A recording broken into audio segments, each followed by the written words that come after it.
வெள்ளிக்கிழமைனாவே எல்லார் வீட்லேயும் அம்பாள் வழிபாடு களை கட்டும். இதில் ஆடி வெள்ளியை சொல்லவா வேணும்?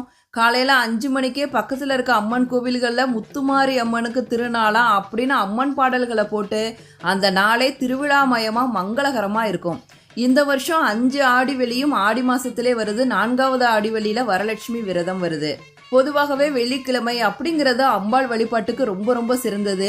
இதில் ஆடி மாதம் அப்படிங்கிறது அம்பாளுக்காகவே அர்ப்பணிக்கப்பட்ட ஒரு மாதம். அதனால் ஆடி மாதத்தில் வர வெள்ளிக்கிழமைகளில் அம்பாள் வழிபாடு செய்கிறது ரொம்ப ரொம்ப சக்தி வாய்ந்தது, சிறப்பு மிக்கது.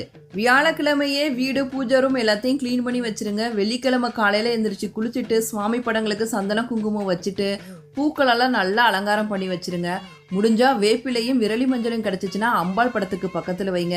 ஏன்னா ஆடி மாதம்னாவே அம்மனுக்கு உகந்தது வேப்பிலையும் மஞ்சளும் தான். அதனால் வேப்பிலையும் விரலி மஞ்சளும் கிடச்சிச்சின்னா அம்பாள் படத்துக்கு பக்கத்தில் வைங்க. முடிஞ்சால் வேப்பிலையில் தோரண மாதிரி கட்டி வீட்டோட என்ட்ரன்ஸ்லையும் மாட்டலாம். அம்பாளுக்கு நெய்வேத்தியமாக உங்களால் முடிஞ்ச சக்கரை பொங்கல், பாயாசம், எலுமிச்சை சாதம் இதில் ஏதாவது ஒன்றை படைச்சிடுங்க. உங்களால் முடிஞ்சால் அம்பாள் படத்துக்கு முன்னாடி மஞ்சள், குங்குமம், தாலி சரடு, ஒரு ப்ளவுஸ் பீஸ் இது வச்சு படைங்க.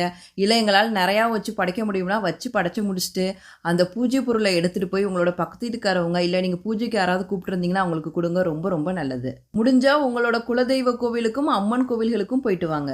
உங்களுக்கு பிடித்த அம்மன் பெயரை கமெண்ட் செக்ஷனில் சொல்லுங்கள். மகாராணி போய் பாருங்க அவளை. நீங்க ஒண்ணும் கேட்க வேண்டாம், வேணுங்கிறத கொடுத்துருவாங்க.